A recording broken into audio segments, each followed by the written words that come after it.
Hello, Excel training ঢাকাতে আপনাদের স্বাগতম। এখন আমি এক্সেল ম্যানেজমেন্ট ট্রেনিং কোর্সের মডিউল 2.4 নিয়ে আলোচনা করব। মূলত 2.4 এর এই মডিউলে আমি ম্যাথ ফাংশনগুলি নিয়ে আলোচনা করছি। আমাদের আজকের ফাংশন গসাগু অর্থাৎ জিসিডি ফাংশন। আমরা সেই ছোটবেলায় করেছিলাম গসাগু অর্থাৎ যদি দুটো সংখ্যার আমি গসাগু করতে চাই তাহলে কি করতাম, প্রথমে 24-এর লসাগু করে নিতাম। যেহেতু দুটো সংখ্যা আমার 24 এবং 36, তো সেই দুটো সংখ্যার যদি আমি গসাগু করতে চাই তো সেটা কি করতাম, প্রথমে 24-এর লসাগু করতাম এবং পরে 36-এর লসাগু করতাম।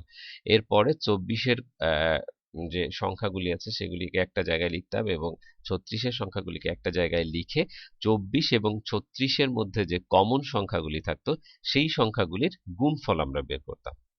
তো এক্সেল আপনাকে যেটা করে দিচ্ছে সেটা হচ্ছে আপনাকে এত সব কিছুই করতে হবে না। আপনার শুধু সংখ্যা দুটোকে আপনি বলে দেবেন, বলে দেওয়ার পরে একটা ফাংশন ইউজ করবেন, সেটা হচ্ছে জিসিডি ফাংশন। জিসিডি ফাংশন ব্যবহার করার মাধ্যমে আপনি খুব ইজিলি ভাবে এই যে কমন সংখ্যাগুলির গুণফল যেটা আপনি বের করেছেন সেই কমন সংখ্যাগুলির গুণফল অর্থাৎ 12 সেটা আপনাকে দেখিয়ে দেবে। তো চলেন সেটা কিভাবে সম্ভব আমি আপনাদেরকে দেখিয়ে দিচ্ছি। ইকুয়াল টু GCD দেওয়ার পরে ট্যাব দিলাম, দেওয়ার পরে ও আমাকে প্রথম সংখ্যা দেখাতে বলছে। তো প্রথম সংখ্যাটা দেখিয়ে দিলাম, দেওয়ার পরে কমা দিলাম। এরপর আমার সেকেন্ড সংখ্যাটা হলো 36, দেওয়ার পর যদি আমি এন্টার প্রেস করি দেখেন ও কিন্তু আপনাকে খুব সহজেই সেই 12 এনে দিয়েছে, অর্থাৎ আপনাকে সে গসাগুটা বের করে দিয়েছে।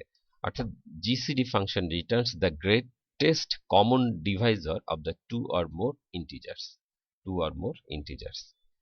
তো ধন্যবাদ এতক্ষণ আমাদের সঙ্গে থাকার জন্য।